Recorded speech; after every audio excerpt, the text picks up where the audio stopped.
Medicina Crítica de Puebla.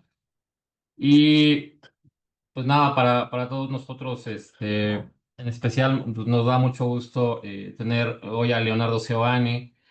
Él es médico cardiólogo, especialista en cardiología, especialista en terapia intensiva.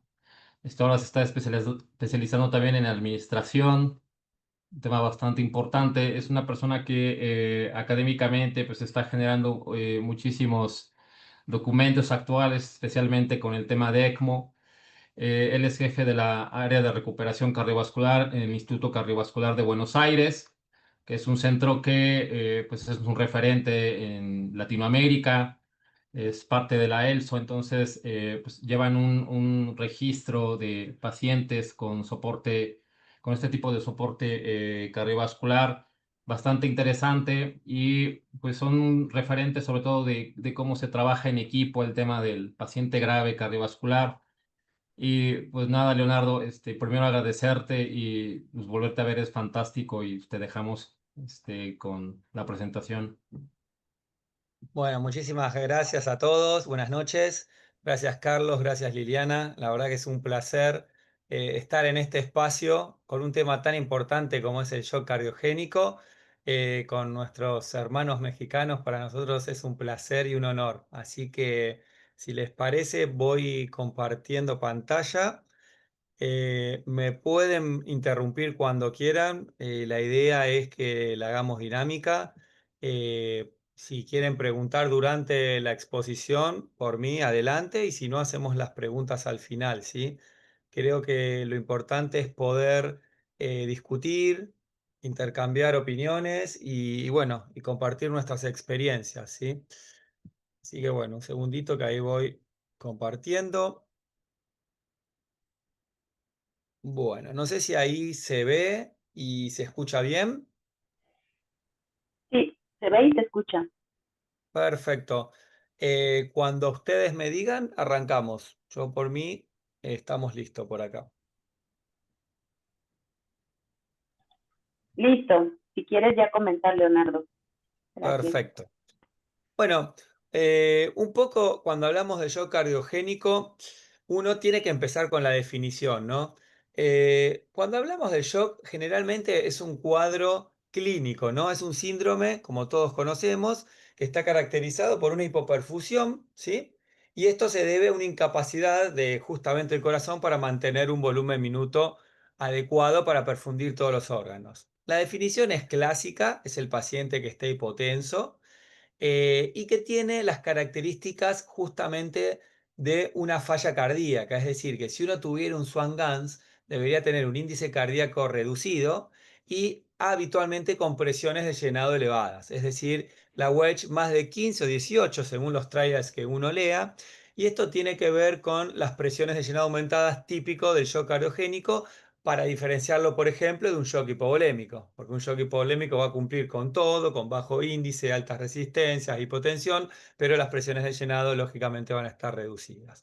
Y a esto tenemos que sumarle la hipoperfusión tisular. Una hipoperfusión que habitualmente está en relación con el aumento de los parámetros de perfusión, como puede ser la lactacidosis, la alteración de la saturación venosa o el aumento de la del delta CO2, sumado a aquellos, digamos, indicaciones de hipoperfusión tisular, como puede ser el deterioro sensorio, la falla renal, la frialdad, etcétera. Todo lo que ya conocemos de la hipoperfusión tisular.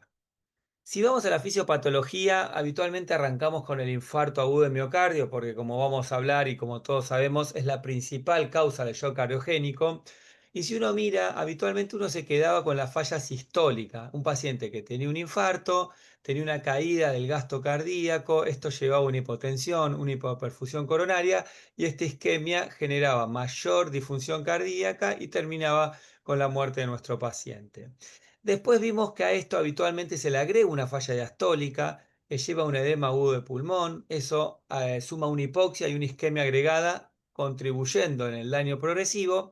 Y sabemos que hoy es muy difícil encontrar un shock puramente cardíaco o cardiogénico, sino que sabemos que existe el shock mixto porque suele acompañarse de un cuadro inflamatorio, ¿sí? Un síndrome de inflamación sistémica en el cual hace que los pacientes tengan elevación del óxido nítrico, de las interleuquinas, interferón alfa.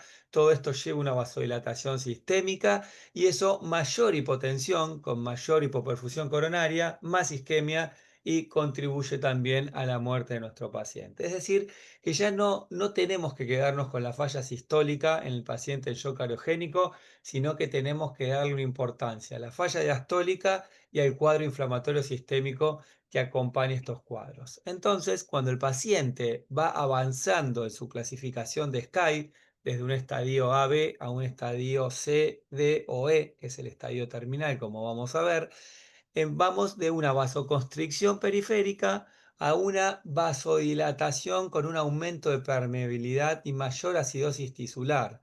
Y esto va contribuyendo a una mayor inflamación y mayor daño orgánico. Por eso tenemos que tratar precozmente a nuestros pacientes, porque cuando estamos ya en un SCAI-E, ese paciente probablemente ya tenga una acidosis con un aumento de permeabilidad en lo que son los capilares y eso lleva a una coagulopatía y una falla orgánica probablemente irreversible. Por eso les diría que es tan importante el tiempo. Si uno va a lo que es la clasificación hemodinámica y quiere ir a lo clásico, el shock clásico se ubica en esta entrada de doble cuadrante dentro de lo que es Forrester, como todos conocemos. El shock cardiogénico clásico es este, ¿sí? Son aquellos que tienen una presión de capilar aumentada con un índice cardíaco reducido. Ese es el típico shock cardiogénico. Pero lo que estamos viendo ahora es justamente lo que estábamos hablando, el shock mixto, es decir, que cuentan con una presión de llenado elevada, una capilar, una wedge de más de 18, pero con un índice cardíaco normal o alto, ¿sí? Es un índice cardíaco pseudo normalizado y esto tiene que ver con la vasoplejía agregada y esa hiperdinamia que hace que tenga un gasto normal con las presiones de llenado elevadas y es el típico shock mixto debido a una combinación entre una vasoplejía o un shock distributivo más un shock cardiogénico, que es lo que vemos habitualmente en un paciente, por ejemplo, post cirugía cardíaca o postinfarto. También el postparo son situaciones en las cuales se inflaman mucho y suelen tener un shock mixto, ¿sí? ¿Cuál es la incidencia? Bueno, la incidencia sigue siendo un 7%, pero lamentablemente lo que no se ha modificado y no se ha reducido es la mortalidad. Más allá de los avances, de los equipos, de las asistencias, seguimos teniendo una mortalidad cercana al 50%. Y es importante entender que no todos los pacientes con shock debutan o se manifiestan con shock en la guardia. Fíjense que 1 de cada 3 se presentan con shock, pero los otros 70% son pacientes que no ingresan en shock cariogénico y lo desarrollan durante la internación. Probablemente están en un SCAI-B, en un pre-shock, que uno a veces no lo detecta y por ahí le da beta bloqueantes o le da muchos diuréticos, realmente le baja la volemia y esto lleva a un, digamos, debut de un shock cariogénico en un paciente que ya estaba en pre-shock. ¿Qué otras causas tenemos? Bueno, la principal, el 80%, es por síndrome coronario agudo, principalmente por infartos con elevación del ST. Pero después están todas las causas que ya conocemos. Una insuficiencia valvular aguda puede ser, por ejemplo, una IM aguda, una IAO severa aguda debido a una endocarditis, disfunciones protésicas, las braditaquiarritmias, pacientes que tienen bloqueo de completo o que tienen una F alta respuesta. Son pacientes que habitualmente pueden debutar con shock cardiogénico. En los jóvenes siempre hay que tener en cuenta la miocarditis como causa a veces reversible, a veces no tanto y quedan con secuelas y con ventrículos severos. Las embarazadas, lógicamente, la miocardiopatía postparto. El Takotsubo como miocardiopatía de estrés suele verse más en mujeres de mediana edad, habitualmente con un estrés puntual, por ejemplo, la muerte de un familiar, con lo que lleva a una, digamos, liberación de catecolaminas en agudo que puede dar un Takotsubo que como sabemos es reversible. Y luego tenemos el shock postcardiotomía, que nosotros, bueno, en el ICUA como centro cardiovascular es uno de los, digamos, shock cariogénicos que más vemos por la cantidad de cirugías cardíacas que hacemos, ¿sí? Bueno, ahora vamos un poco al diagnóstico. El diagnóstico, lo principal, o sea, la sospecha es clínica. Son pacientes que, como sabemos, tienen hipoperfusión, están con falla renal, fríos, pálidos, mal perfundidos, hipotensos, taquicárdicos. En algunos casos, ya cuando el shock es profundo, pueden debutar con deterioro del sensorio. Y si uno va a tomar marcadores, digamos, de perfusión, van a estar alterados. Lógicamente va a tener una lactacidosis. Esto ya en un SCAI-C empiezan con 2 por lo menos de láctico milimoles litros, con una saturación venosa en menos de 60%, y el delta CO2 que nos habla de una alteración en la microcirculación, también alterado, más de 6 es lo típico del paciente en shock. La troponina es importante porque nos marca puntualmente injuria miocárdica y, como hablamos, el infarto o el síndrome coronario agudo es la principal causa de shock. Entonces es importante entender la troponina, pero principalmente el electro. Tenemos que descartar que no tenga supradesnivel del ST, porque ese paciente debería hacerse un cateterismo o una reperfusión de urgencia, ya sea con trombolíticos o con angioplastia, ¿sí? Y después está el Swan-Ganz, que ahora vamos a ver cuándo lo usamos o cuándo no, pero si tenemos en cuenta que la definición es hemodinámica, el Swan-Ganz nos va a confirmar en esa sospecha clínica que tenemos un índice cardíaco reducido con una presión capilar elevada. Obviamente que la aurícula y las pulmonares van a estar elevadas y que la resistencia también va a estar elevada, típico del shock cardiogénico. Y el eco es un pilar, el ecocardiograma, que puede ser tranquilamente transtorácico, nos aporta muchísima información desde cómo está la función biventricular, cómo está la función diastólica, no solo la sistólica de nuestros pacientes, si hay complicaciones mecánicas en el caso del infarto, como vamos a ver, podemos medir gasto cardíaco y todo lo que son las presiones de llenados, y además nos orienta a las causas, porque podemos entender si hay una falla, una insuficiencia valvular, si hay un derrame pericárdico severo con compromiso hemodinámico, si tenemos el típico patrón de Takotsubo en el caso de sospecha de pacientes con, digamos, coronaria sin lesiones. Es decir, el eco es clave para el diagnóstico y para el monitoreo, ¿sí? Es una herramienta fundamental. ¿Cómo tiene que ser el monitoreo de estos pacientes? Bueno, tiene que ser en una unidad cerrada, terapia intensiva o unidad coronaria. Lógicamente vamos a tener una telemetría con una oximetría de pulso que va a ser continua. Tiene que tener mínimamente ese paciente una vía central para monitoreo central, de presión venosa central, para pasaje de drogas vasoactivas. Tiene que tener una línea arterial invasiva, es decir, una TAM o una PAM, y obviamente un monitoreo horario de orina, por lo que debería tener también una sonda vesical. Después, el resto lo podemos discutir. Si necesita un catéter de Swan-Ganz, vamos a ver quiénes sí y quiénes no. Y el laboratorio, lógicamente, van a tener laboratorios según qué le vamos a pedir, pero por lo menos va a tener una vez por día un laboratorio completo. Los gases probablemente necesitemos 3 o 4 gasometrías por día, y eso va a tener que ver también con la evolución. 1 o 2 coagulogramas, función hepática, renal, son todos parámetros que uno debería monitorear de manera diaria, ¿sí? Obviamente que según la evolución clínica serán más o menos dosajes. Después está el catéter de arteria pulmonar. El Swan-Ganz, como sabemos, es una herramienta clave en el cual uno, a partir de una punción venosa, puede tener medición de las presiones pulmonares, de la aurícula derecha, como vemos acá, de la arteria pulmonar, y una presión de enclavamiento, que esto nos va a representar las presiones de llenado del ventrículo izquierdo, siempre y cuando no tengamos una valvulopatía, por ejemplo, una estenosis mitral, que en esos casos no va a ser representativo, pero creo que no debería usarse en todos los pacientes. Como vamos a ver, hay situaciones que tienen más beneficio, como por ejemplo cuando el shock tiene una mala evolución inicial o es de causa dudosa, o contamos con estos pacientes con un shock mixto que no sabemos cuánto es hiperdinámico y cuánto es cardiogénico.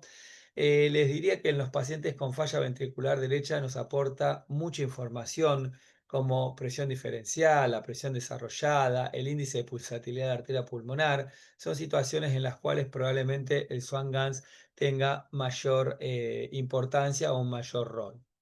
Este es un trabajo que no es randomizado, es un estudio observacional, pero lo que hizo fue analizar en un centro de alto volumen, fíjense, con más de 115.000 pacientes, terminaron haciendo un propensity score y compararon, les diría, dos grupos de 60.000 pacientes, aquellos que usaron catéter de Swan-Ganz contra aquellos que no, eran todos pacientes con shock cardiogénico en la internación, y se vio con este ajuste, recuerden que no es randomizado, pero se vio que el grupo que utilizó Swan-Ganz se asoció a menor mortalidad de manera significativa, pero tuvo mayores, digamos, infecciones asociadas a la vía central.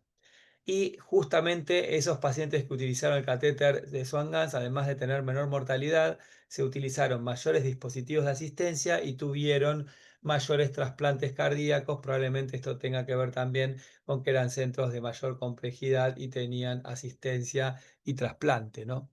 Esto es un poquitito lo que dicen las guías de la Sociedad de Cardiología respecto, este es nuestro consenso de monitoreo hemodinámico, que es lo mismo que dicen las guías de asistencia del ISHLT, en el cual el catéter de arteria pulmonar, es decir, el Swan-Ganz, tenemos que usarlo cuando el shock cardiogénico no tiene una respuesta al tratamiento inicial, es decir, cuando iniciamos, por ejemplo, dobutamina y no está mejorando el paciente a 5 gamas kilo minuto, probablemente dosis bajitas o intermedias, ahí probablemente tengamos que avanzar. O cuando ya estamos en un shock grave en el cual uno tiene que decidir poner o no una asistencia ventricular, en estos casos es recomendación clase 2A nivel de evidencia B. ¿Sí? Les diría que no es en todos los pacientes, pero en estos probablemente sea donde mayor beneficio tenga.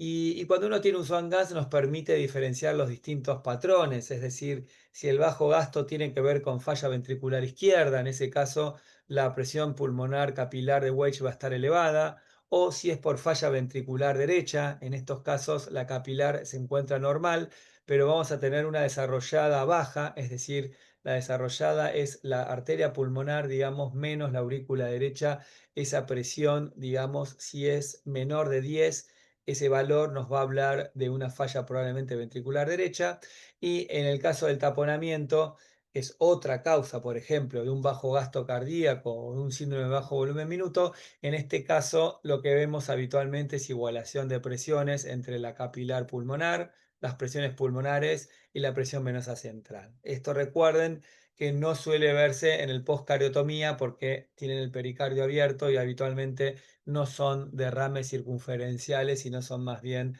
en el caso de la cirugía cardíaca, son coágulos localizados. El eco, bueno, el eco es fundamental, el eco nos va a permitir función ventricular, nos va a decir cómo están las presiones de llenado, podemos calcular fracción de eyección, nos permite también calcular el gasto cardíaco, uno midiendo el tracto de salida en un paraesternal y en un 5 cámaras apical uno puede hacer el IVT del tracto de salida, y ahí multiplicando el IVT por la superficie del tracto de salida tranquilamente tenemos el stroke volume o descarga sistólica, que al multiplicarlo por la frecuencia nos va a dar el gasto, es decir, que nos permite estimar el gasto del paciente, al igual que el Swan-Ganz, que también es otro, digamos, método o herramienta para calcularlo. O sea que es clave el eco en estos pacientes. La clasificación de SKY es nuestra clasificación ya de hace unos años, de 5 o 6 años, que estamos utilizando de rutina, en el cual el estadio A son pacientes de riesgo, por ejemplo, aquellos que tienen un ventrículo severo pero que no están en shock. Luego están el pre-shock, que es el estadio B, son aquellos que pueden estar taquicárdicos, pero no necesariamente hipotensos. El C es el estadio clásico, son aquellos que ya tienen hipoperfusión, pero todavía no tienen deterioro de órgano. En estos casos, cuando ya deterioran con falla renal, falla hepática, estamos hablando de un estadio D, donde empieza el shock cardiogénico refractario. Y finalmente el E son in extremis, son aquellos totalmente shock refractarios cardiogénicos, hipoperfundidos, deterioros de órganos, a veces asociados a paro cardiorrespiratorio. Es el estadio que no queremos llegar, probablemente acá es un estadio en el cual fíjense que la mortalidad es cercana al 70%, a diferencia de un SCAI-C en el cual todavía es de un 10, un 15%, ¿sí? Por eso es importante tratarlos temprano. Les diría que el SCAI-D y E ya es lo que es el shock cardiogénico refractario, que habitualmente son pacientes que ya tienen un láctico más de 5 y que tienen la utilización de 2 o más drogas vasoactivas, probablemente asociados también a un dispositivo de asistencia ventricular. Esto voy a pasar un poquitito rápido para no demorarme. Como sabemos, el 80% son por síndrome coronario agudo, es decir, que tenemos que saber tratar el infarto para evitar el shock y esto es clave. Si estamos en un centro de hemodinamia, tenemos que abrir la arteria, revascularizarla de manera temprana y si estamos en un centro con más de 2 horas de hemodinamia, tenemos que trombolizar al paciente si tiene un infarto con supra. El síndrome coronario con elevación del ST tiene más riesgo de hacer shock cardiogénico. En el caso de los infartos sin elevación del ST, a veces son asociados a digamos, lesión de múltiples vasos, o en algunos casos también son infartos inferiores con falla ventricular derecha. Ni hablar si el paciente tiene complicaciones mecánicas, en esos pacientes es típico el shock cardiogénico, son pacientes que van a cirugía de emergencia. El Orbi Score es digamos, score que nosotros usamos para ver cuáles de aquellos infartos con supra van a chocarse. Tienen las variables muy conocidas, muy sencillas, la edad, por ejemplo, el TIMI flow, después de la revascularización, cuál fue la arteria responsable. Y si uno tiene más de 13 puntos, realmente es alto riesgo. Tienen más del 30% de desarrollar shock cardiogénico y desde el ICWAT lo que hicimos fue validar este Orbi Score y nos dio un área bajo la curva con una buena discriminación, una buena sensibilidad y especificidad de 0,8, que es similar, por ejemplo, al score de Graves. Lo que hay que entender que cuando el paciente está con shock, no importan los tiempos y no importan si hay supradesnivel del ST. Aún las guías españolas dicen que si el paciente tiene shock y no tiene supra ST o tiene un dolor de más de 12 horas, no importa. La inestabilidad hace que el paciente se tenga que revascularizar. Y esa revascularización tiene que ser temprana. Este es el shock trial en el cual decían o lo estabilizamos y demoramos el cateterismo o directamente vamos a cateterismo y se vio que ir directo a la hemodinamia lo que nos permite es bajar la mortalidad a 6 meses, principalmente en el grupo de jóvenes y aquellos que no tienen o aquellos que tuvieron un infarto, digamos, previo, probablemente sea el subgrupo que más se beneficia, pero hay que estudiarlos tempranamente. Sabemos, según las distintas series, que estos pacientes tienen alta incidencia de lesiones de múltiples vasos. Fíjense en los distintos trials y registros, más del 50% que debutaban con shock e infarto tenían lesiones de múltiples vasos. Entonces la segunda pregunta era, ¿qué hacemos? ¿Abrimos todas las arterias o solo abrimos la arteria responsable? Bueno, el Pulmonary Shock nos demostró que los pacientes que cursan con un infarto con supra, si les abrimos todas las arterias en el mismo procedimiento, van a tener mayor mortalidad y mayor falla renal. Por ende, no tenemos que abrir todas las arterias, sino solo la arteria responsable, como sí lo dicen las guías europeas y americanas actualmente. Luego salieron las guías este año de síndrome coronario de la American College, que también recomienda abrir solo la arteria responsable. Luego apareció el balón en el contexto del infarto, que el balón no ha demostrado bajar mortalidad en este trabajo que es el Shock Trial 2, sin embargo, no se asoció a mayores eventos adversos y parecería haber un subgrupo que puede beneficiarse, como son aquellos pacientes que tienen primer evento, que no tuvieron infartos previos, probablemente que no estaban preacondicionados, y los pacientes jóvenes menores de 50 años parecen ser el subgrupo que más podría beneficiarse.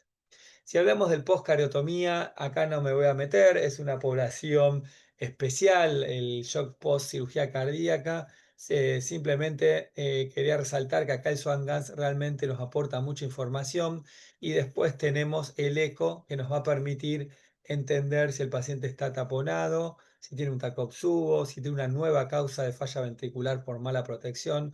Por eso el ecocardiograma es una herramienta fundamental. Luego está la falla ventrículo derecho. Recuerden que cuando uno tiene un shock cardiogénico puede tener falla ventricular derecha y acá el SWAN nos va a aportar, por ejemplo, la presión diferencial, la presión desarrollada, el índice, digamos, de pulsatilidad de la arteria pulmonar, que cuando es menos de 1, 1,5, nos habla de falla ventricular derecha. Y después podemos tener también la relación entre la aurícula y la presión capilar, que sabemos que cuando tienden a igualarse, cuando ese cociente es mayor de 0,7, nos habla de una falla ventricular derecha. El tratamiento es sencillo, siempre tratar la causa del ventrículo derecho, esto es cuando es ventricular derecha. Recuerden que tenemos que tener al BD con la precarga ideal, a veces diuréticos, diálisis. Si eso no alcanza y hay hipertensión pulmonar, tenemos que utilizar vasodilatadores pulmonares, algunos locales como el óxido nítrico. Los vasopresores son claves para mantener la presión, como vasopresina, noradrenalina, si no alcanza a recurrir a inotrópicos. Y finalmente a la asistencia y el trasplante si no tenemos buenos resultados con el tratamiento médico. El taponamiento no me voy a detallar demasiado, simplemente sepan que el eco ayuda al diagnóstico y obviamente que si estamos en un paciente postcardiotomía, el diagnóstico es por un eco transesofágico y el tratamiento lógicamente es la reoperación. La idea es inicialmente el tratamiento, mejorar el volumen minuto y minimizar el impacto sistémico en nuestros pacientes. Antes de mejorar el volumen minuto con los inotrópicos, tenemos que ajustar las precargas, ¿sí? Con diuréticos probablemente en aquellos pacientes sobrecargados. Tenemos que reducir el número de vasoconstrictores para que la poscarga no sea excesiva. Si el paciente está bradicárdico, tenemos que darle frecuencia con marcapasos o en algunos casos con drogas vasoactivas. Y si el paciente está fibrilado, a veces darle la sincronía auriculoventricular con el ritmo sinusal nos va a ayudar muchísimo. Una vez que ajustamos todo esto, esto es siempre prioritario antes de recurrir a los inotrópicos, recién ahí recurrir a las drogas vasoactivas y finalmente, si esto no ocurre, rápidamente ir a la asistencia mecánica y finalmente, si es candidato al trasplante de emergencia, considerarlo en aquellos pacientes que realmente lo ameriten. ¿Cómo subimos el volumen minuto? Bueno, dijimos precarga, optimizar postcarga, sincronía y frecuencia cardíaca. Si eso no alcanza, drogas vasoactivas. Acá es un cuadrito simplemente para entender aquellas drogas que son principalmente vasopresoras e inotrópicas, con qué receptores funcionan, cuáles son las dosis y efectos hemodinámicos y finalmente los inodilatadores. La dopamina no es una buena droga como vamos a ver, les diría que la noradrenalina es clave, si bien tiene prioritariamente efecto alfa, tiene un componente beta. La adrena es muy buena droga, pero con un gran componente vasoconstrictor, además de inotrópico, por el gran efecto alfa y beta. Y la fenilefrina la usamos en casos seleccionados, principalmente en los shock mixtos, para darle principalmente vasoconstricción importante. La vasopresina, yo siempre la nombro porque es una droga noble que es vasodilatadora pulmonar in vitro y que actúa de manera sinérgica en los receptores B1, es decir, es uno de los pocos vasopresores que no actúa a nivel de receptores catecolaminérgicos, o sea que nos permite bajar a veces la dosis de todo lo que es adrenérgico. Y los inodilatadores, le diría que la butamina y la milrinona son las dos drogas de elección. La milrinona tiene el problema de tener un efecto más tardío principalmente, pero es muy buena como dilatadora pulmonar y como inotrópico, si bien obviamente actúa un poco más tardío que la dobutamina. Y el levosimendan, como sensibilizador del calcio, actúa muy tardíamente, probablemente, pero nos permite dar un efecto residual de 14, 15, 20 días para poder destetarlo a veces de inotrópicos. ¿Qué dice la evidencia de inotrópicos? Bueno, hay distintos trabajos que tratan de comparar uno en relación al otro.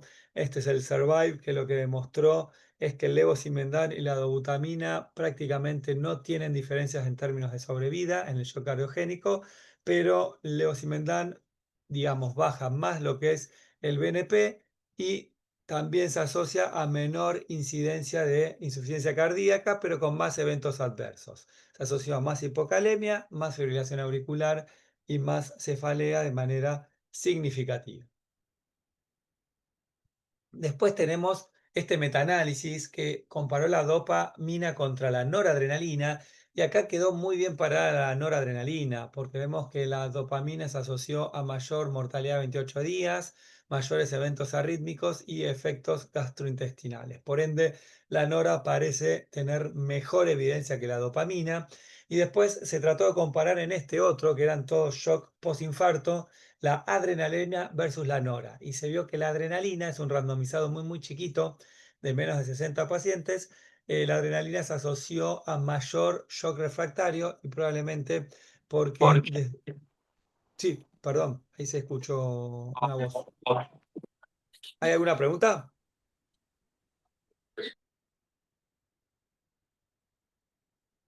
Perdón, no sé si se activó un audio. Si no hay pregunta, sigo. Si no, no hay problema.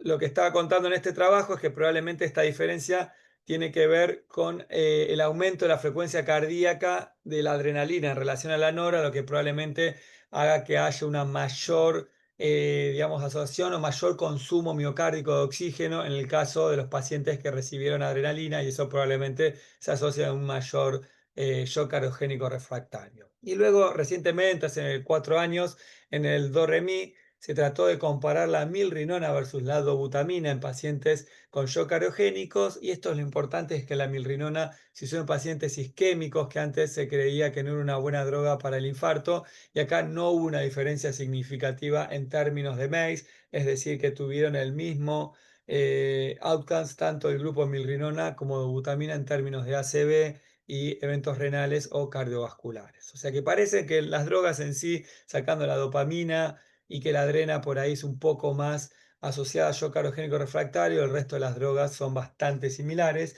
y lamentablemente no hay un inotrópico perfecto para todos los pacientes, o sea, no hay un vestido único que le quede bien a todas, cada shock cardiogénico es específico, es especial, y tenemos que tratarlo cada uno de manera individualizada. Obviamente que cuando hay un shock mixto probablemente no vaya a tolerar un inhibitador y tengamos que recurrir a la noradrenalina, o una combinación de drogas, cuando con la dobutamina no alcanza, o con la milrinona probablemente haya que asociar una noradrenalina, pero tenemos que ver realmente uno por uno de manera individualizada.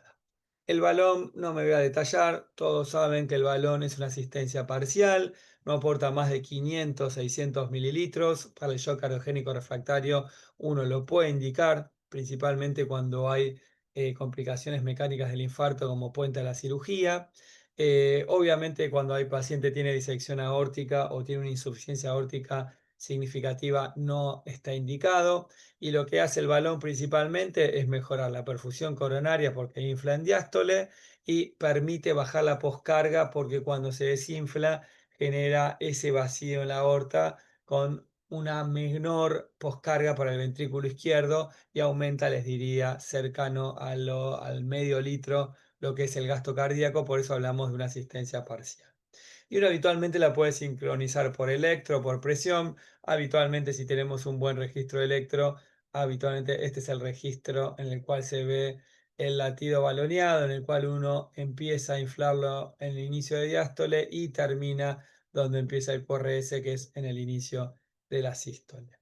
Como vimos, no hubo un beneficio en el infarto agudo miocárdico en términos de mortalidad, lo que fue el balón en relación al grupo control, pero como sabemos, en base a ese trabajo no se indica de rutina en el infarto, pero sabemos que en las complicaciones mecánicas puede ser útil en el puente a lo que es la cirugía. Luego están las asistencias de mayor complejidad. Esta asistencia habitualmente, según las distintas guías, uno las pone como último recurso, pero esto no debería ser así. ¿Qué es lo que uno está hablando en shock cariogénico? Bueno, estamos hablando de balón de contrapulsación principalmente, del ECMO veno-arterial y del Impella. Esas son las tres asistencias, les diría, que uno podría utilizar. El Tandem Heart también es una asistencia tal vez con menor utilidad a la fecha, pero que también existe. Si uno tiene falla predominantemente izquierda, podemos usar los percutáneos como el Impella o el balón de contrapulsación, como vimos que es una asistencia parcial. Si tenemos falla derecha, el Impella derecho o el Protect Duo. En el caso del ECMO, el ECMO les diría que es un caballito de batalla porque sirve para todo. Fíjense en que queda en el medio, sirve para la falla izquierda, la falla derecha, la falla biventricular, y como además tiene una oxigenación extracorpórea, digamos, una membrana, nos permite también ser útil cuando el paciente tiene una falla respiratoria agregada. Es decir, que el balón parecería ser solo para asistencias parciales. El Impella cuando hay una falla puntualmente izquierda, si bien existe también el Impella derecho, y el ECMO veno-arterial es realmente para una falla biventricular derecha o asociada a una insuficiencia respiratoria. ¿Cuándo implantar la asistencia? Recuerden lo más temprano posible, SCAI-D o SCAI-E, y en algunos casos ya se plantea en un SCAI-C. Este es un estudio también que no es randomizado, es observacional, en el cual se vio que si uno indica en el paciente en shock postinfarto el ECMO venoarterial temprano, parecería asociarse a menor mortalidad en relación al ECMO con asistencia tardía, y por eso la mayoría de los trabajos hablan que en un SCAI-C tenemos que empezar a pensar en el Impela y en aquellos dispositivos periféricos como el balón, y cuando ya estamos en un estadio C o D, el ECMO venoarterial deberíamos considerarlo. Es decir, cada vez más temprano, y no esperar el SCAI-E, en el cual probablemente hagamos lo que hagamos, el paciente va a tener una mala evolución. Esto simplemente mostrarle que hay dos trabajos en el infarto agudo del miocardio de asistencia, uno que habla del ECMO y el otro que habla del Impela. El ICLS Shock fue un estudio randomizado que quiso comparar ECMO versus no ECMO, 400 pacientes en el infarto y shock cardiogénico, y es un estudio neutro. En base a este estudio no se aconseja el ECMO de rutina en el paciente postinfarto porque no bajó mortalidad y se asoció a mayor sangrado y mayor isquemia periférica. Pero claramente este estudio tiene grandes, digamos, limitaciones. Por ejemplo, el 26% del grupo control recibió asistencia, hubo un 12% de crossing over, el 80% casi de los pacientes habían tenido posparo, que se asocian a vasoplejía y menor evolución y no son los que más se beneficiarían del ECMO.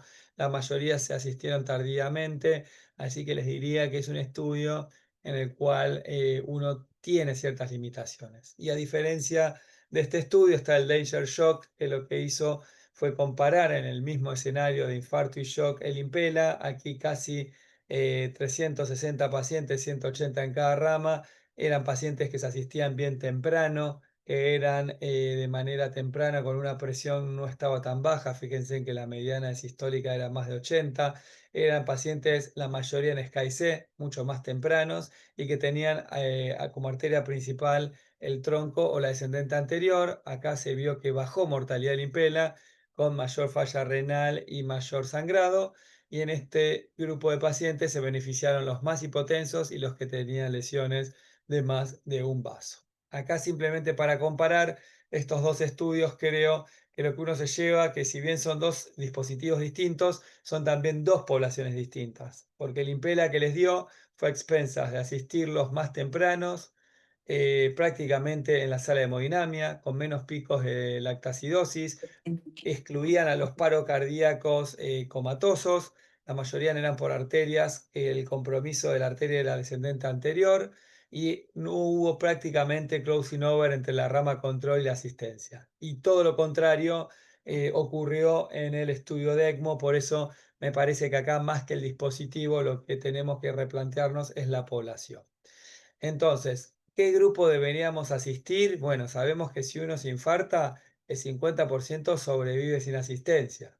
Hay un 30% que va a morir de otras causas, como anoxia, shock, sepsis, que no deberíamos asistir. Y finalmente hay una cohorte B, que es un 20% que se va a beneficiar, y eso solo lo podemos determinar con un shock team, porque tenemos que definir cuál es el tiempo óptimo y qué asistencia y en qué momento. Las guías recomiendan las asistencias en shock en una clase 2A, prácticamente nivel de recomendación B.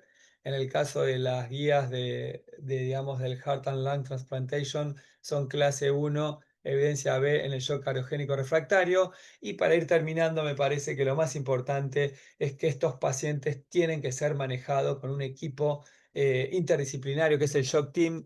Esto está demostrado que el Shock Team, independientemente del momento en el cual uno lo hace, baja mortalidad. Fíjense que baja mortalidad en los distintos grupos de manera temprana, baja la mortalidad intrahospitalaria, baja la mortalidad del año, baja la mortalidad a 30 días, se asocia a mayor tasa de utilización de asistencia y también con menores tiempos de revascularización. Sabemos que un ECMO team, que es justamente un shock team en grupos de ECMO, se asocia a mayor sobrevida, independientemente del grupo etario. Cuantos más casos tengan de ECMO, menor mortalidad tiene ese grupo, porque sabemos que los pacientes que van a centros de referencias de alto volumen, uno estandariza procesos, mejora la calidad del paciente, baja mortalidad, empiezan a ser centros de referencia, son centros derivadores en el cual llegan todos los pacientes y eso aumenta el círculo virtuoso.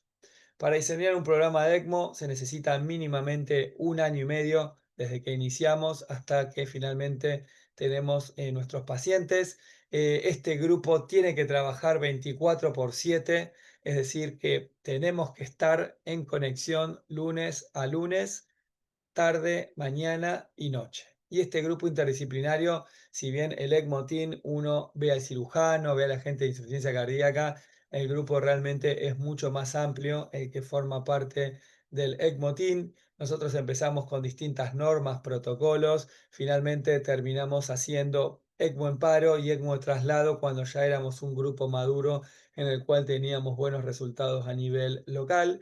Y creo que el ECMO Team es fundamentalmente clave porque estos pacientes tienen contraindicaciones relativas, no son absolutas, son decisiones realmente difíciles que una persona no lo hace, depende mucho de la experiencia de cada centro y eso solo se puede hacer en un gran equipo. Nos encantaría que la máquina de ECMO piense por nosotros, pero somos nosotros los que tenemos que tomar esta decisión. Esto ya para ir finalizando, simplemente queremos mostrar nosotros desde que hicimos el ECMO Team en el 18, empezamos con las asistencias en 2013, 2014, quisimos comparar qué pasaba pre y post ECMO Team. Nuestro grupo, la mayoría son post-cardiotomía, los que terminan en ECMO, y vimos que desde que tenemos el ECMO Team aumentó muchísimo el volumen de pacientes de manera significativa. De 6 casos de asistencias por año venoarteriales pasamos a más de 13 y una tendencia a mejoría en la sobrevida de 38 versus 51, que no fue estadísticamente significativa, probablemente por un N pequeño, que era nuestra primera experiencia, que todavía no llegamos a 100 pacientes. Hoy tenemos casi 130 pacientes con ECMO venoarterial por shock cardiogénico o por, digamos, ECMO por paro cardíaco, y realmente la sobrevida es similar a la ELSO, cercana al 45%. Y ya para finalizar, todo esto era para mejorar el volumen minuto y lo que hay que hacer es minimizar el impacto sistémico. Son pacientes que tenemos que tenerlos con un buen hematocrito, no pueden estar desaturando, no pueden estar con dolor, tienen que tener una buena analgesia y si todo esto no alcanza, lógicamente son pacientes que tenemos que sedarlos con una digamos, secuencia de intubación rápida. Nosotros solemos utilizar etomidato para que no se nos hipotensen en la inducción y muchas veces, la mayoría les diría ventilarlos para bajar el trabajo respiratorio. Es decir, que a manera de conclusión, creo que el shock tiene una incidencia del 7%, pero con una altísima mortalidad que no ha cambiado a lo largo de las décadas por más tecnología que tengamos. La principal causa es el síndrome coronario agudo. Les diría que la sospecha es clínica, generalmente el Swan-Ganz nos puede confirmar, pero principalmente hay que utilizarlo cuando el shock cardiogénico inicial no tiene una buena evolución. El electro y el eco son claves para la etiología, principalmente descartar el infarto con supra y otras etiologías de shock en el caso que no sean por síndrome coronario. Antes de recurrir al inotrópico, siempre recordar optimizar las cargas, la frecuencia y la sincronía. Luego, sí, ir a las drogas y rápidamente, si con las drogas no alcanza, recurrir a la asistencia de manera temprana para evitar justamente la falla multiorgánica. Y esto siempre, siempre hacerlo a través de un equipo multidisciplinario como es el Shock Team.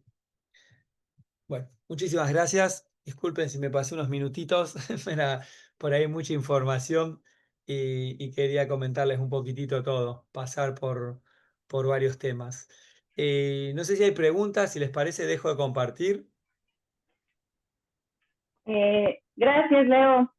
Súper interesante. Ahorita hacemos algunos comentarios, pero tenemos a la doctora Edith Ramírez Lara. Ella es aquí local de nuestro colegio, ex miembro de la mesa directiva que salió este año. Ella es intensivista y tiene un alto posgrado en cardiología crítica, con cuidados intensivos cardiológicos. Entonces, ella nos va a ayudar a hacer un comentario final. Siempre tenemos esta participación de nuestros destacados miembros locales del colegio. Entonces, adelante, Edith, si nos haces favor. Hola, buenas noches, ¿sí me escuchan? Sí, perfecto. Buenas noches, Edith. Buenas noches, mucho gusto, doctor. Pues muchas felicidades por su excelente ponencia. Pues agradezco mucho a la mesa del Colegio Poblano de Medicina Crítica por la invitación y la confianza que me dan por expresar mi opinión sobre el tema. Pues como bien saben, las personas que me conocen, pues soy médico intensivista cardiovascular, hice una estancia en el Instituto Nacional de Cardiología en México hace 5 años aproximadamente, pero tengo la fortuna de trabajar de forma continua con pacientes que cursan con choque cardiogénico en 3 hospitales diferentes de aquí de Puebla. Entonces, pues gracias pues al trabajo que hemos hecho aquí en Puebla, en el Instituto Mexicano del Seguro Social, a los médicos residentes de terapia intensiva, a mis compañeros de aquí del instituto, pues hemos logrado concientizar y entender la importancia que tiene el choque cardiogénico.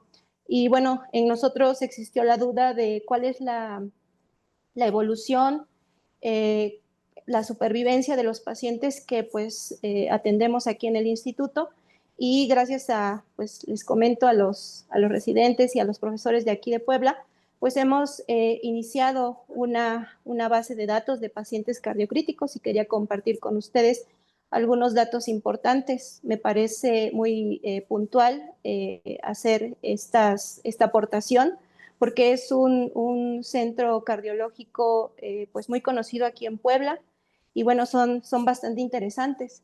Entonces, este año empezaron los residentes a capturar diariamente a todos los pacientes en estado cardiocrítico. Ellos se han dado la tarea de capturar datos sociodemográficos, condiciones hemodinámicas, en pacientes operados de cirugía cardiovascular y también pacientes revascularizados por hemodinámica. Y bueno, pues nosotros les damos un seguimiento durante la estancia en UCI y fuera de ella.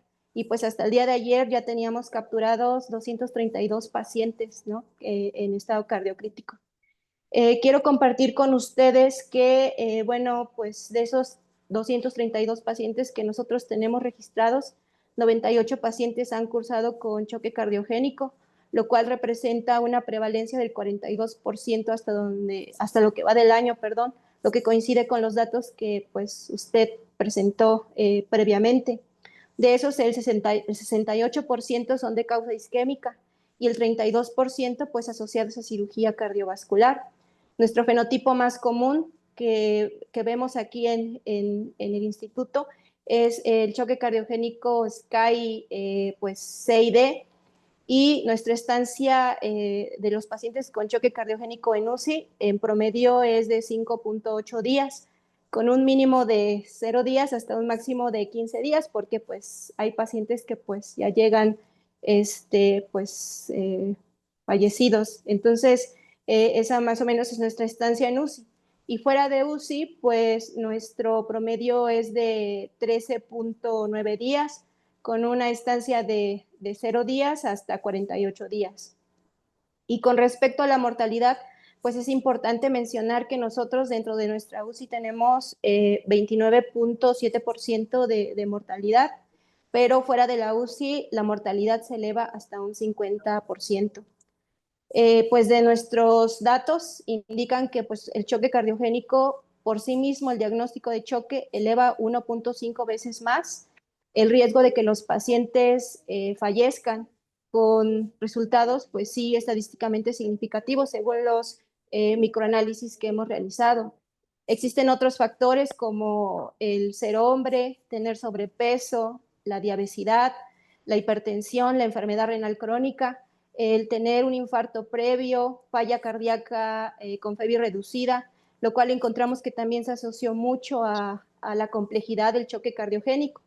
Y otro dato importante que también me gustaría compartir con ustedes en esta ocasión es que aquellos pacientes que usaban IECAS o ARA2 y que tenían un procedimiento cardiovascular próximo, pues también tenían mayores tasas de hipotensión y choque cardiogénico trans y postoperatorio. Entonces, esto es un dato que creo que es muy importante mencionarles.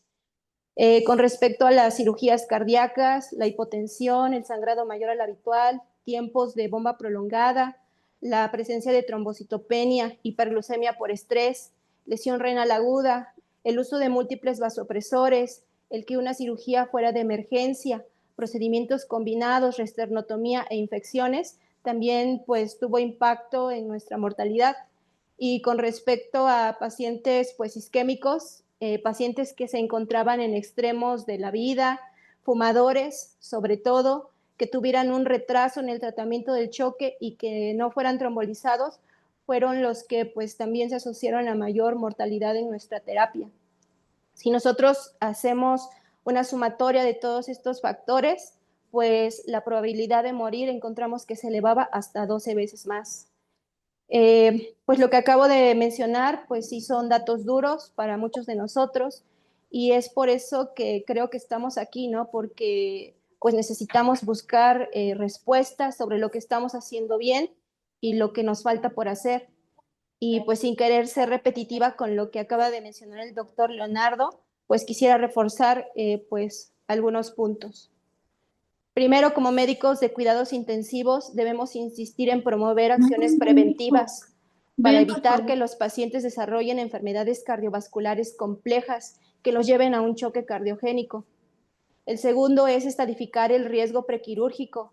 En pacientes que son sometidos a procedimientos quirúrgicos es trascendental estimar de forma cautelosa los scores de riesgo como pues Euroscore, Parsonet, STS, por mencionar algunos, y dar los tiempos necesarios para aplicar protocolos de optimización preoperatoria y cuestionarnos si las tasas de éxito son las adecuadas para intervenir a un paciente.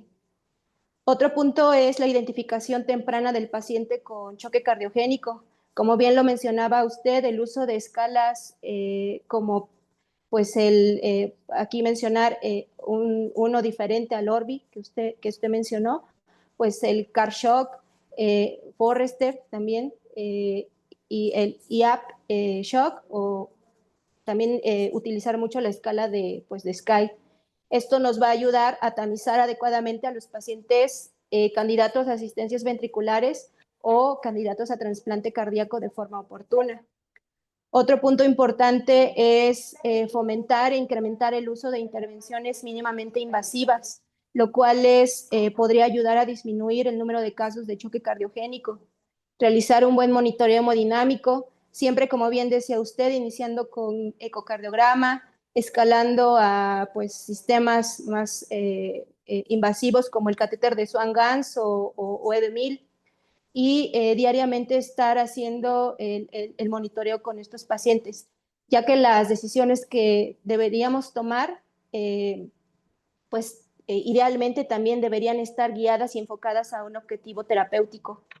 El uso de vasopresores inotrópicos a dosis mínima y necesaria para mantenerlos pues, el menor tiempo posible, lo cual pues, también ha demostrado que tiene un impacto significativo en la mortalidad. Apoyarnos, como bien dice, del uso de asistencias ventriculares diferentes al VIAC sería muy importante, porque, como bien dijo usted, a pesar de que el balón de contrapulso es un dispositivo que se usa pues, de forma común aquí en México, pues sus indicaciones cada vez son más limitadas. Otro punto es establecer políticas de derivación en casos de no tener capacidad resolutiva en nuestros hospitales y también mejorar las redes de organización y trabajo multidisciplinario para verdaderamente tener un shock team. Y finalmente, pues está demostrado que el choque cardiogénico es una enfermedad multisistémica que involucra, como lo decía al principio de su plática, una tormenta inflamatoria. Y si los vasopresores y las asistencias ventriculares tienen bastante pros y contras, tal vez el futuro está en el tratamiento del choque cardiogénico encaminado a la protección de la microcirculación. De mi parte sería todo. Muchas gracias.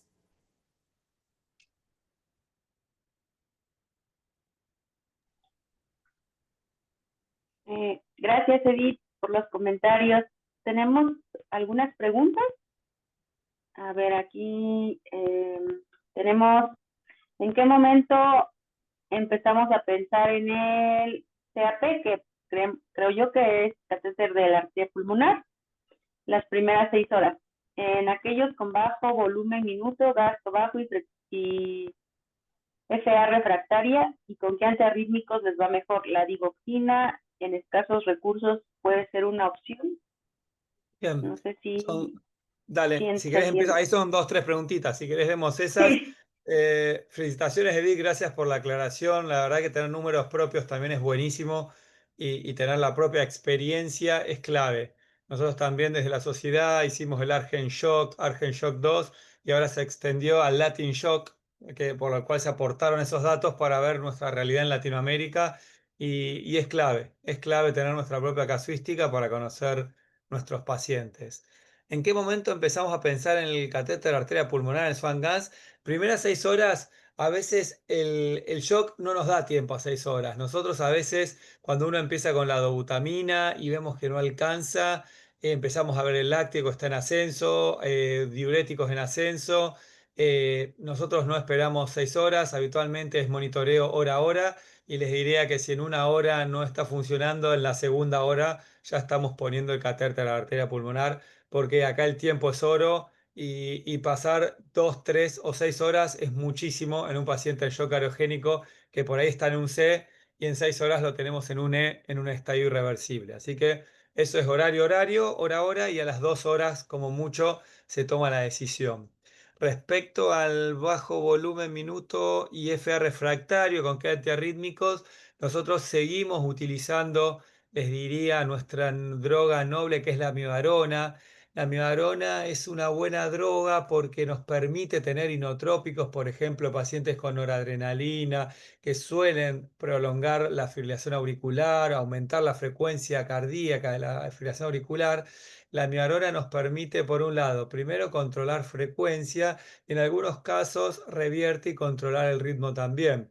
Es una droga segura que la hacemos habitualmente por vía central porque puede generar lo que es flebitis por vía periférica, pero solemos usar la miodarona con carga y mantenimiento. Sepamos que la fibrilación auricular generalmente no es la causa del shock, sino es una manifestación de gravedad del shock, es decir, que perpetúa el shock y a partir del shock aparece la fibrilación auricular. Son pocos los casos en los cuales la fibrilación auricular es la causante del shock. Y si uno lo determina, ahí obviamente hay que hacer una cardioversión eléctrica si es la causa la fibrilación auricular del shock, porque es una FA con descompensación hemodinámica. Entonces, yo habitualmente, si lo está descompensando, obviamente hay una cardioversión eléctrica. Si no lo descompensa, está con drogas, una presión estable, uno hace amiodarona y siempre es mejor impregnarlo con amiodarona antes de chocarlo, obviamente si no está en una descompensación hemodinámica, porque vas a tener más chances de tener una reversión exitosa. Después, no sé si hay otra preguntita. Ahí creo que dije esas preguntitas de Álvaro y me parece que había algunas más abajo.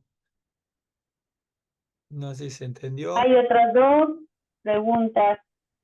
Dice, ¿cuál es la evidencia del uso de monitoreo hemodinámico contra monitoreo ecocardiográfico? ¿Sirve como puente para algún dispositivo de asistencia mecánica y si tiene alguna experiencia al respecto? Bien, muy buena pregunta. Bueno, todo lo que son, digamos, técnicas de monitoreo semi-invasivas, el LIDCO, todas las que conocemos, tienen la ventaja justamente de ser menos invasivas, es decir, que vos con una línea arterial ya podés tener un análisis de curva y aportar información valiosa. El tema que, por ejemplo, hay pacientes como nosotros cardiológicos que están fibrilados. Ya con una fibrilación auricular ya no podemos analizar onda o presión de pulso porque es totalmente irregular. Entonces nosotros realmente lo usamos poco y porque tenemos una alta tasa de incidencia de fibrilación auricular donde no tiene mucho rol. El paciente que está en unidad coronaria o lo tenemos con vía central y TAM o vía central TAM y catéter de Swan-Ganz. Obviamente que el monitoreo ecocardiográfico es buenísimo porque nos permite aportar lo que es el gasto cardíaco, las presiones de llenado, vemos la fracción de eyección y hay pacientes en los cuales, por ejemplo, tienen un bajo gasto por falla diastólica y nos desorienta o, no nos, o nos pierde un poquitito lo que es el Swan-Ganz, porque recuerden que el Swan-Ganz mide principalmente presiones, ¿sí? No mide volúmenes. Entonces el paciente con falla diastólica puede confundir y en esos casos el eco es mejor que el Swan-Ganz y en otros casos les diría cuando el shock es obstructivo, ya sea por taponamiento, o por gradiente valvulares, generalmente el eco es mejor que el catéter de Swan-Ganz. Otra situación que podría tener mayor rol es los pacientes con insuficiencia tricuspidea severa, en el cual el gasto cardíaco por Swan no tiene mucho sentido, entonces tendríamos que usar un gasto por FIC o un ecocardiograma también nos aportaría una información valiosa. Y después, si es como puente para algún dispositivo de asistencia, bueno, más que puente, les diría que el catéter de Swan-Ganz es el que nos da la hemodinamia perfecta antes de decidir si vamos o no a una asistencia. Y les diría que ya después para el monitoreo en asistencia no hace falta el catéter de Swan-Ganz. Ahí sí hacemos un ecocardiograma todos los días y vamos haciendo la evaluación de la mejoría de la función ventricular y hacemos el IVT del tracto de salida para como predictor de destete cuando ya el paciente va mejorando su función ventricular. O sea, que te diría que el catéter de Swan-Ganz sería para definir asistencia y una vez que ya está en asistencia, los sacamos y los manejamos con el ecocardiograma hasta que finalmente le sacamos la asistencia ventricular. ¿Sí? Creo que hay una más después abajo, ¿no? A ver. Sí, hay otra hay una en tres en uno, en un solo Tres en mensaje. uno, wow. A ver. Sí. Dice, en shock, postcardiotomía, ¿qué colocas? ¿ECMO central o periférico? Y si Bien. reviertes completamente con protamina al salir de la Alza. bomba, ¿y cuánto tiempo inicias la infusión de heparina? Bien. Bueno, Es larga, bueno, empezamos por ahí. El shock postcarotomía, al igual que el periférico, se hace ECMO periférico. Antes se tendía a hacer ECMO central, pero las guías de la ELSO recomiendan que si se puede hacer periférico mejor, porque el central tiene mayor riesgo de sangrado mediastinal y de infección, de mediastinitis. Entonces, obviamente que a veces es más fácil cuando uno tiene la canulación central en la aorta y la aurícula derecha, usar la misma canulación y conectarlo en un ECMO central. Pero la tasa de taponamiento es mayor y de sangrado mediastinal, así que si podemos hacerlo periférico, hoy la ELSO recomienda hacerlo periférico. Tenemos algunos casos centrales, pero el 80-90% de nuestros ECMOs post-carotomía, como se recomiendan, son igual periféricos femorofemorales. Se revierte con protamina sí al salir extracorpórea, pero para la canulación se hace el bolo de heparina para que no se trombose el sistema y las cánulas. Eso es así. ¿En cuánto tiempo inicias la infusión de heparina? Bueno, el postcardiotomía en ECMO es una situación especial porque es un paciente que tiene esternotomía, cirugía cardíaca, drenajes, o sea que si lo tenemos a alto flujo, donde creemos que el riesgo de trombosis es menor, podemos esperar hasta 24 horas sin anticoagulación para decir vamos a empezar a la anticoagulación. Habitualmente esperamos menos, vemos las primeras 6 horas, vemos que no tiene un sangrado excesivo y a las 6, 7, 12 horas le empezamos la heparina. Pero tenemos muchos casos que lo hacemos precozmente y empiezan a sangrar, se taponan, así que el postcariotomía podríamos, cuando, teniéndolo alto flujo, a más de 4 litros, esperar 24 horas sin anticoagulación para evitar el riesgo de sangrado, digamos, en el postoperatorio inmediato, ¿no? Que es algo que nos puede limitar la asistencia y la sobrevida de nuestro paciente. Bueno, todo eso era una, que eran tres en una también. Vamos a la segunda. ¿Cuál es la segunda? dice, al realizar el destete de ECMO, colocas levosimendan para tener éxito en el explante. Bueno, Bien, bueno, repetir. acá tenemos nuestra propia casuística. Hicimos un metaanálisis que publicamos en Perfusion, si no recuerdo mal, ya hace unos años, en el cual vimos que el levosimendan ayuda, permite mayor destete, un winning exitoso en relación al no uso levosimendan. Así que nosotros a partir de nuestra propia evidencia, digamos, hicimos este metaanálisis, lo usamos prácticamente en todos y principalmente los pacientes que tienen falla ventricular izquierda.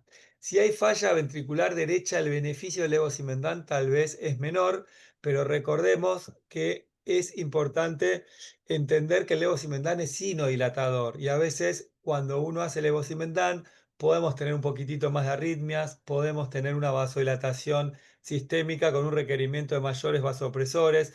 Entonces, si el paciente por ahí tiene un shock mixto con algo de inflamación, vasoplejía, tratamos de evitarlo y si es falla ventricular derecha, no la hacemos de rutina. Pero cuando son falla ventricular izquierda y a predominio de lo que es, digamos, cardiogénico puro, el día 2, día 3, que son días que está sin drogas, con reposo miocárdico, recién ahí, cuando empieza a tener parámetros ecocardiográficos de mejoría, ahí le hacemos el levosimendan para poder hacer un destete dentro de los próximos 3, 4 días. Sí, lo hacemos.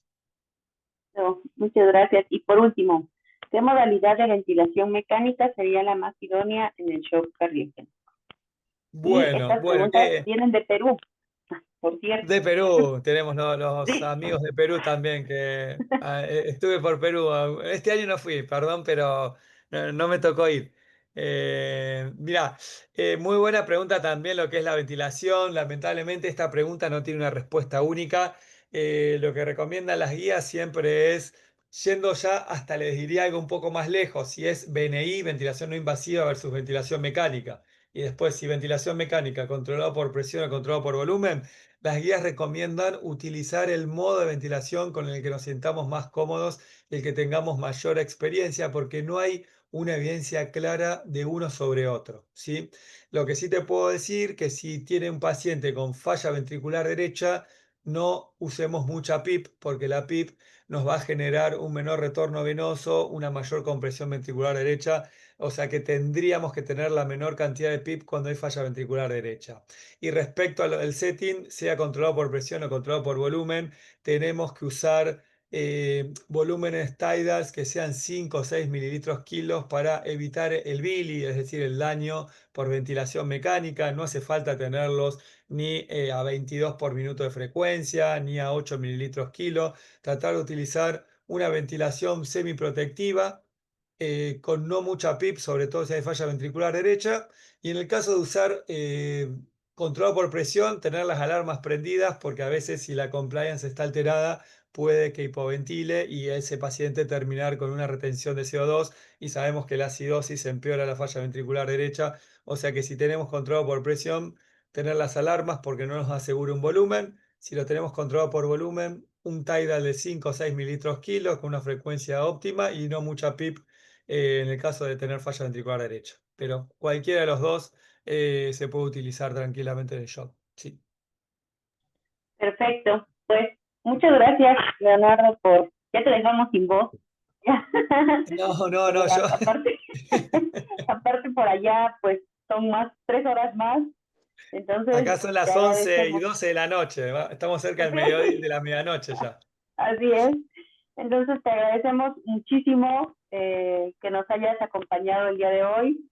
Esperemos pues generar un vínculo por allá, a lo mejor en esos estudios latinoamericanos que mencionas, la doctora Edith podría participar, ojalá nazca una relación acá de México con ustedes. Muchísimas gracias por apoyarnos el día de hoy y esperamos pronto poder invitarte en persona en algún evento. Esperemos que logremos ese objetivo. Muchas gracias a todos por conectarse. Les recuerdo que el próximo mes no tenemos sesión porque es nuestro colegio anual del Colegio Mexicano de Medicina Crítica en la ciudad de León, Guanajuato. Entonces, espero que nos veamos por allá. Buenas noches a todos. Muchas gracias, Bueno, Leo. muchísimas gracias. Muchísimas gracias por la invitación y bueno, buenas noches a todos. Es un placer, un honor haber sido invitado, así que encantado.